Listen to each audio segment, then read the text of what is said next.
छैडालाकार पंडित दौलत राम जी जो आगम की बगिया से अच्छे अच्छे चुन कर के पुष्पों को, ये कहीं उनसे अपने मन से नहीं लिखा, ग्रंथों को आधार बना करके उनका ही पद्यों को अपने भावों में संयोजा है और ग्रंथों को आधार बना करके उसमें से विषय वस्तु को पहली ढाल में चारों गति के दुखों का वर्णन किया,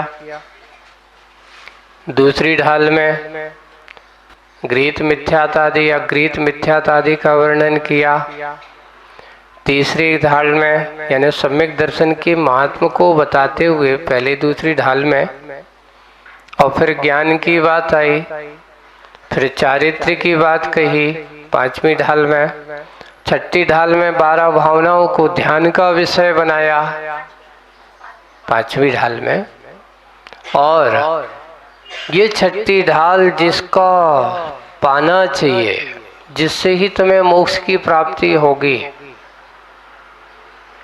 जिस स्वरूपता से सही कहा गया कि मोक्ष की प्राप्ति अगर होगी तो ऐसे महाव्रती बनने से ही होने वाली है। घर में बैठने वालों को कभी भी मोक्ष की प्राप्ति नहीं होती। तो आज यहाँ अपन जब तक जितने दिन में है जितना होता है, ऐसा नहीं कि पूरा ही हो, कोई ज़रूरी नहीं है, जितना है उतना तुम्हें मिल जाए उतना ही काफ़ी है। तो चलते हैं आज अपन मुनिराजों के थोड़े से उन स्वरूप के उनके व्रतों के बारे में। अब आप कहोगे कि महाराजों के बारे में हमें क्यों बताया जा रहा है, श्राप का चार्य क्यों नहीं सुनाया जा रहा है? तो भाई आपको ही जब मुनिराज की कथा सुनाएंगे तभी आप श्रावक लोग ही मुनि बनने के भाव जगाओगे, है ना। महाव्रतों की ही कथा सुनना चाहिए। अगर महाव्रती नहीं बनता तो कम से कम अणुव्रती तो बन ही जाएगा, है ना। तो इसलिए चलते हैं यहाँ पर मुनिराजों के 5 महाव्रतों का वर्णन करते हुए पहला छंद जो है उनके महाव्रतों की, उसमें भी 4 महाव्रतों का लक्षण प्रथम छंद में कहा जा रहा है। कौन कौन से देखो। सटकाय जीवन हननते सब विधि दरव हिंसा टरी, रागादि भाव निवारित हिंसा न भावित अवितरई, जिनके नलेश मिसान जल विण हो बिना दियो गहई, 8-10 सहस विधिशील धर चिद ब्रह्म में नित्य रमि रही। ऐसे वे मुनिराज चिद ब्रह्म में नित्य रम रहे। चिद यानी आत्मा, चित का अर्थ क्या है? आत्मा में जो ब्रह्म स्वरूप है, ऐसे उस आत्मा में नित रम रहे, हमेशा चैतन्य स्वरूप में आत्म रूप में लीन रहते हैं। क्या करके लीन रहते हैं? क्या लेकर के लीन होते हैं? तो यहाँ ये कहा सटकाय जीव न हननते। देखो हिंसा का त्याग करके 5 पापों में हिंसा पाप प्रथम है। तो किसी प्रकार की कोई हिंसा नहीं। उन दिगंबर मुनि महाराज के सटकाय जीव न हननते। कितने प्रकार के संसार में जीव हैं? कौन कौन से? 5 स्थावर और 1 सामान्य से त्रस हो। आप कौन से में हो, स्थावर में कि त्रस में? हाँ, आपका स्थान त्रसों में है, स्थावरों में नहीं। देखो स्थावर कौन होता है? जो एक जगह स्थित होकर के अपना जीवन यापन करता है, सो उसका नाम स्थावर है। या कहो दूसरा एक और, जिसके पास मात्र एक ही इंद्री होती है, सो उसका नाम स्थावर है। जिसके पास काय ही उसका जीवन है, उसका नाम स्थावर है। इस प्रकार स्थावर की व्याख्याएं हैं। स्थावर का स्वरूप है, यानी मात्र उनके पास अपने जैसे आपके पास 3 योग है, मन भी है, वचन भी है और काय भी है, लेकिन एक इंद्रिय के पास क्या है? अकेली काया ही जीवन है। उनके पास रसना नहीं है, उनके पास वचन नहीं है, उनके पास सोचने की विधा। इसलिए आप बड़े कि वो बड़े? महाराज दिखने में तो हमसे बड़े, वो बड़े बड़े पहाड़ वो भी पृथ्वी का एक है, बड़े बड़े वृक्ष वो भी वनस्पति का एक है, बड़ा जल का समुद्र। यहाँ आप मुंबई में रहने वाले हो, जाकर के देखो तो ये जल का एक विशाल स्वरूप आपको दिखाई देगा। वायु का एक है ना, अग्नि का एक, ये 5 स्थावर हैं। इनकी मात्र काया ही उनका जीवन है, मात्र इनके पास और कोई नहीं, मन भी नहीं है, वचन भी नहीं है। तो ये सिर्फ काया में जिनका जीवन है। इसलिए पहले स्थावर का है, 5 स्थावर। कौन कौन से? पृथ्वी, इस प्रकार पृथ्वी का है, जल का है, अग्नि का है, वायु का है और वनस्पति का है। ये 10 प्रकार, 5 प्रकार के स्थावर और त्रसंती त्रसाहा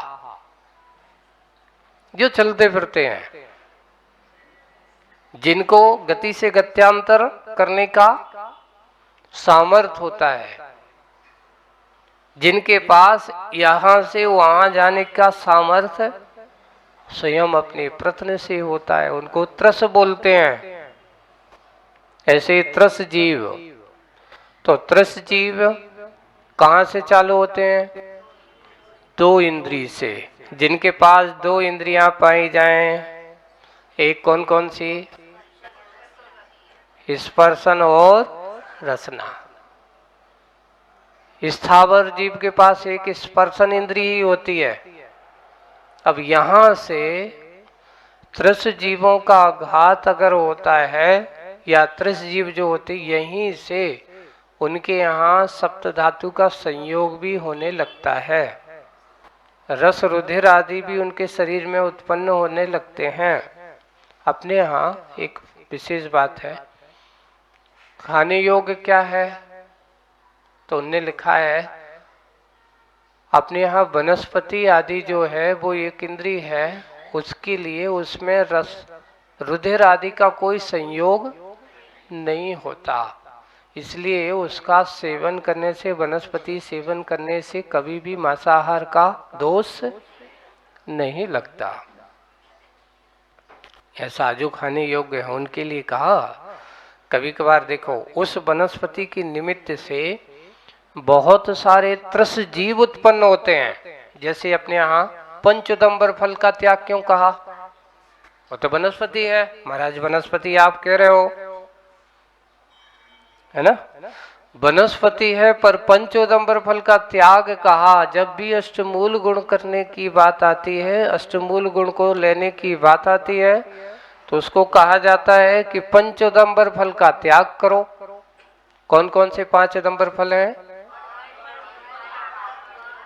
जैसे बड़ है, पीपल है, उमर है, कटुमर है और पाकर है। ये प्राय कर सब एक के मिलते जुलते हैं। आप गौर करना, अभी पीपल के पेड़ यहाँ लगे हुए हैं बहुत सारे। जब वो पकते हैं और उनको जब खोलोगे आप और अच्छी सूक्ष्मता से देखना, एक एक पीपल के उस फल में हजारों जीव आपको त्रस होंगे। उसके लिए उसमें त्रस घात का दोष लगता है उसका सेवन करने से, बड़ के फल को खाने से। वो वनस्पति एक इंद्रिय है, पर उसमें इतनी मधुरता होने के कारण से उसमें जीवों की उत्पत्ति इतनी हो जाती है कि अगर उस फल का सेवन किया जाए तो बहुत सा जीव घात का दोष लगता है, त्रस जीवों का। इसलिए मांसाहार, जब त्रस जीवों का घात होगा तो मांसाहार का सेवन का दोष लगेगा, है ना।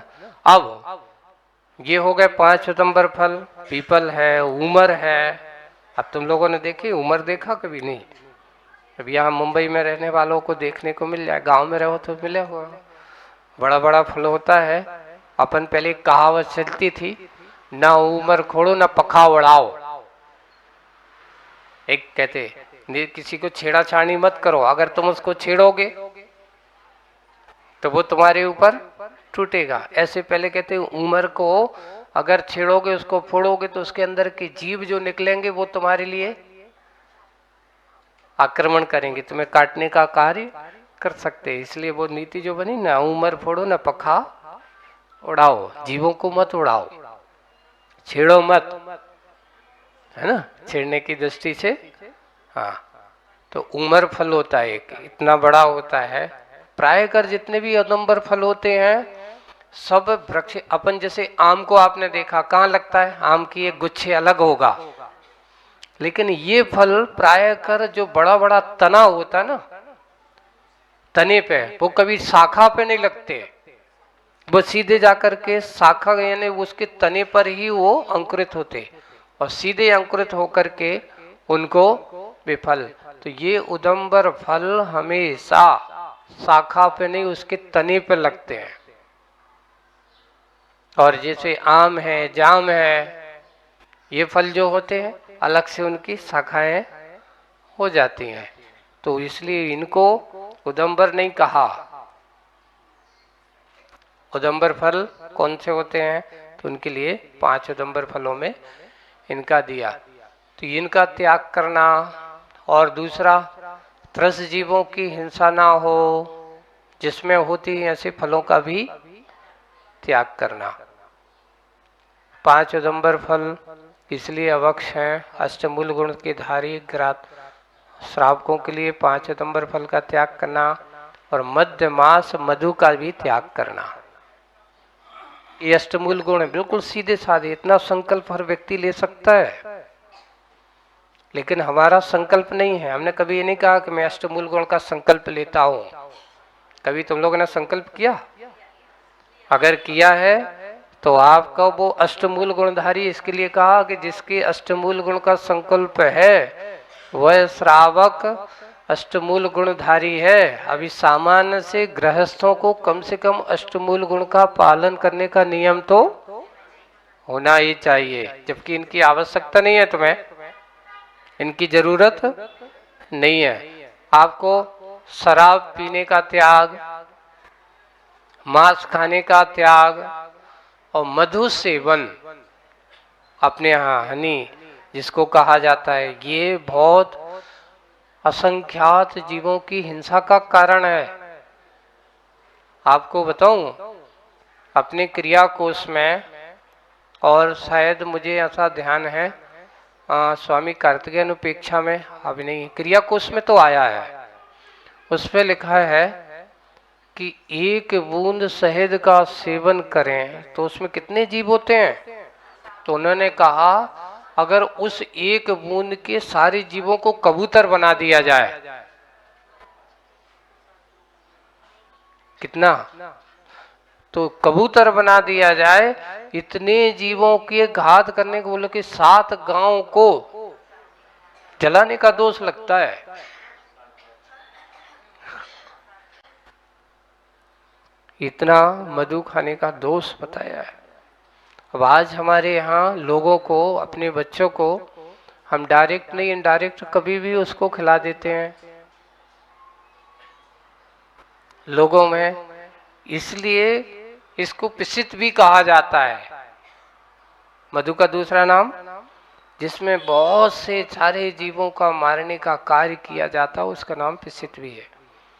और सबसे पहले मधु है क्या, अपन इतना कहें तो सबसे पहले उसका कहा गया वमन है। किसकी वमन है? अभक्ष सेवन की कोटि में आता है। इसलिए वो तो अगर जरूरत पड़े, कोई कहे कि महाराज दवाई के बारे में वैदराज कह रहे हैं और ये करना है, तो उसमें लिखा है आयुर्वेद में शहद नहीं हो तो गुड़ की चाशनी भी उसका काम करती है। किसका काम करती है? शक्कर का स्थान नहीं है, गुड़ के लिए बहुत कहा है ना। तो ये इनके माध्यम से भी आप क्या कर सकते हो, उसका उपयोग कर सकते हो।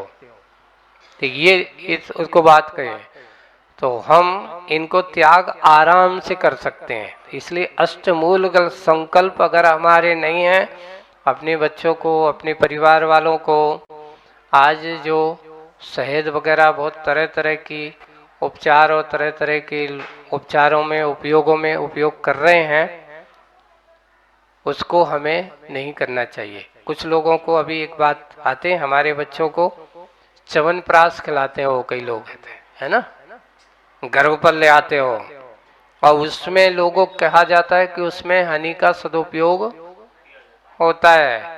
तो आप घर पे अपना च्यवनप्राश बनाओ ना, अपने बच्चों को घर पर बना करके खिला सकते हो। हाँ, शांति धारा का कहीं पर भी मिलता है। इस प्रकार की चीजों को हमें, और दूसरा एक और बाजार से आई हुई बाजार की चीज से लेकर के, अब कुछ चीजों जैसे कुछ लोगों को क्या है, बटर की जगह उसमें अगर हनी लगाने लगे है ना, नाश्ते वगैरह का उपयोग करने लगे, तो इस प्रकार करते हुए अपन को शहद आदि का सेवन करना ये हमारे लिए जरूरी नहीं है। अगर जरूरी पड़े भी तो उसकी जगह हमारे लिए शुगर की, इस प्रकार की गुड़ की चाशनी हमारे लिए सबसे ज़्यादा उसका काम करती है। सब्स्टिट्यूट हमारे पास है, उसके बिना काम नहीं चलेगा, ऐसा नहीं है। तो सटकाय जीव की हिंसा से बचना। कौन कौन से? 5 स्थावर और 1 त्रस। तो 2 इंद्री, 3 इंद्री, 4 इंद्री और पंचेंद्री। सामान्य से पंचेंद्री ले लिया, संज्ञा संगी सब उसी में आ गया। तो ये 5 जो सटकाए हैं, इन त्रस जीवों की हिंसा से अपने आप को दूर रखना। तो हमारे मुनि महाराज अहिंसा व्रत का पालन करते हुए सटकाय जीव न हनन ते, उनकी किसी प्रकार के सब विधि दरव हिंसा टरी, सभी प्रकार से सटकाए के जीवों की न हननते, घात नहीं करते, और सब विधि सब प्रकार से दरव द्रव्य हिंसा टरी, ये तो हो गए उनसे बचाना, उनसे किसी प्रकार का कोई आघात ना हो, उनको किसी प्रकार की कोई तकलीफ, ऐसा उनके कोई आरंभ सारंभ की क्रिया नहीं होती जिसमें किसी भी जीव का कोई घात होता हो। हमारे यहाँ अहिंसा व्रत मुख्य व्रत है। अगर अहिंसा की सुरक्षा है तो सारे व्रत सुरक्षित हैं, और अहिंसा को छोड़ करके दूसरे व्रतों को पालन करते हो तो आपके भी व्रत पालन करने का कोई मतलब नहीं है।